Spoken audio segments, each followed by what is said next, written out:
আজকে পেলাম দু হাত ভরে যা ছিল স্বপ্ন আমার। নমস্কার, কেমন আছেন সবাই? আশা করছি ভালো আছেন। তো চলে এসেছি নতুন একটা ছোট্ট ব্লগ নিয়ে।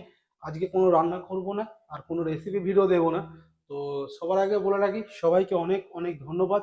আর আমার অবশ্যই ভালোবাসা নেবেন, আর আপনাদের আশীর্বাদ সবসময় আমার পাশে থাকবে। আর মাথার উপরে আপনাদের আশীর্বাদ। কারণ আজকের এই ব্লগটা ছোট্ট একটা ব্লগ দেখাচ্ছি আপনাদেরকে এই কারণেই, আহ, আমি এখানে রান্না করি। এই হচ্ছে আমার কিচেন, আর কিছু জিনিসপত্র রাখা আছে এখানে।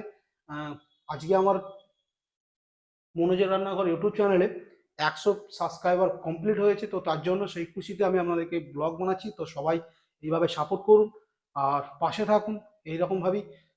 তো চলুন আপনাদেরকে দেখাচ্ছি আমি এক ছোট্ট কিচেনটাকে আপনাদেরকে। তো অবশ্যই দেখতে থাকুন। কেমন লাগছে অবশ্যই, ভিডিওগুলো কেমন লাগে অবশ্যই জানাবেন, রেসিপি ভিডিওগুলো। আর যদি ভালো লেগে থাকে তাহলে অবশ্যই নতুন হলে চ্যানেলটাকে সাবস্ক্রাইব করবেন।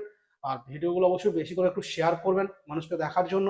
আর বেশিরভাগ টাইপের আমার বাংলা রেসিপিগুলোই দেওয়া হয়, কারণ আমি অ্যাকচুয়ালি এখান থেকে জোম্যাটো বা সুইগিতে ট্রাই করা আছে, সেই জন্য আমি একটু বাংলা খাবারগুলোই কি বেশি পছন্দ করি। তো সেই জন্য তার মাঝে মাঝে চাইনিজ খাবারগুলোও দেওয়া হয়। তো চলুন, আপনারা অবশ্যই সাপোর্ট করুন।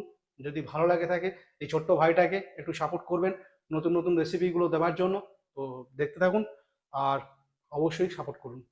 ও আমার খুশির খাবে এই দিনটাকে জীবন দিল উপহার। কিছু কিছু সুখের লবণ চোখে ঝরায় খুশির শ্রাবণ ছুঁয়ে যায় আজ মন। Tata, bye. দেখা হচ্ছে ভালো আর একটা রেসিপির ভিডিও নিয়ে, সামনে আসছে খুব তাড়াতাড়ি। তো চলুন, অবশ্যই সবাই ভালো থাকুন। টাটা। আর এইভাবেই সাপোর্ট করুন ছোট ভাইটাকে।